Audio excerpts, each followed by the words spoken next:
Gout അല്ലെങ്കിൽ uric ആസിഡിൻ്റെ അളവ് ശരീരത്തിൽ നിന്നും കുറയ്ക്കാൻ വേണ്ടി നമുക്ക് എന്തൊക്കെ കാര്യങ്ങൾ കൂടുതൽ ഭക്ഷണത്തിൽ ഉൾപ്പെടുത്താം എന്നതിനെക്കുറിച്ച് നമുക്ക് സംസാരിക്കാം.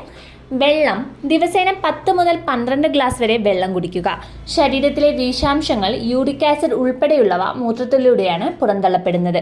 ചെറി ഇവയിൽ അടങ്ങിയിരിക്കുന്ന ആന്തോസയനിൻ എന്ന ഘടകം യൂറിക് ആസിഡിൻ്റെ അളവ് കുറയ്ക്കും. യൂറിക് ആസിഡ് പരൽ രൂപത്തിലായി അടിയാതിരിക്കാനും ചെറി സഹായിക്കും. ശരീരത്തിലെ ആസിഡിൻ്റെ അളവ് കുറച്ച് വേദനയും നീരും കുറയ്ക്കും. ദിവസേന 200 ഗ്രാം എന്ന തോതിൽ ചെറി കഴിക്കുന്നതും യൂറിക് ആസിഡിൻ്റെ അളവ് കുറയ്ക്കാൻ സഹായിക്കും. നാരങ്ങനീര്. നാരങ്ങയിലെ സിട്രിക് ആസിഡ് യൂറിക് ആസിഡിനെ അലിയിച്ച് കളയും. കൂടാതെ നെല്ലിക്ക, പേരയ്ക്ക, കിവി, മുസംബി, ഓറഞ്ച്, ക്യാപ്സിക്കം എന്നിവയും ഗുണം ചെയ്യും.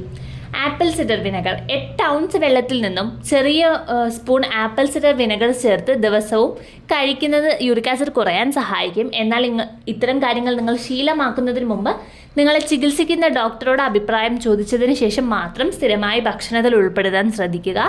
നാര് കൂടിയ ഭക്ഷണങ്ങൾ oats, broccoli, apple, orange, barley തുടങ്ങിയ നാര് കൂടുതൽ അടങ്ങിയിട്ടുള്ള ഭക്ഷണം രക്തത്തിൽ നിന്ന് അധികമുള്ള യൂറിക് ആസിഡ് വലിച്ചെടുക്കാൻ സഹായിക്കും. ഗ്രീൻ ടീ ദിവസേന കഴിക്കുന്നത് യൂറിക് ആസിഡിൻ്റെ അളവ് കുറയ്ക്കാൻ സഹായിക്കും. ഒമേഗ 3 ഫാറ്റി ആസിഡ് അടങ്ങിയ ഫ്ലാക്സ് സീഡ്സ്, വാൾനട്ട് തുടങ്ങിയവയും യൂറിക് ആസിഡ് അളവ് കുറയ്ക്കും.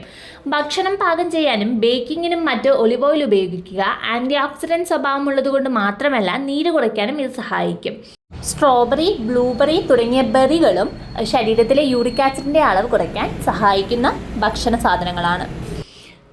ഭക്ഷണത്തിൽ നിന്നും റെഡ് മീറ്റും ഇലക്കറികളും കംപ്ലീറ്റ് ആയിട്ട് ഒഴിവാക്കുന്നതാണ് നല്ലത്. കൂടാതെ സീ ഫുഡ്സും കംപ്ലീറ്റ് ഒഴിവാക്കുന്നത് നല്ലതാണ്. എന്നാൽ മുട്ടയിൽ കമ്പാരറ്റീവ്ലി മറ്റു ഫുഡുകളെ വെച്ച് നോക്കുമ്പോൾ പ്യൂരിൻ അളവ് കുറവാണ്.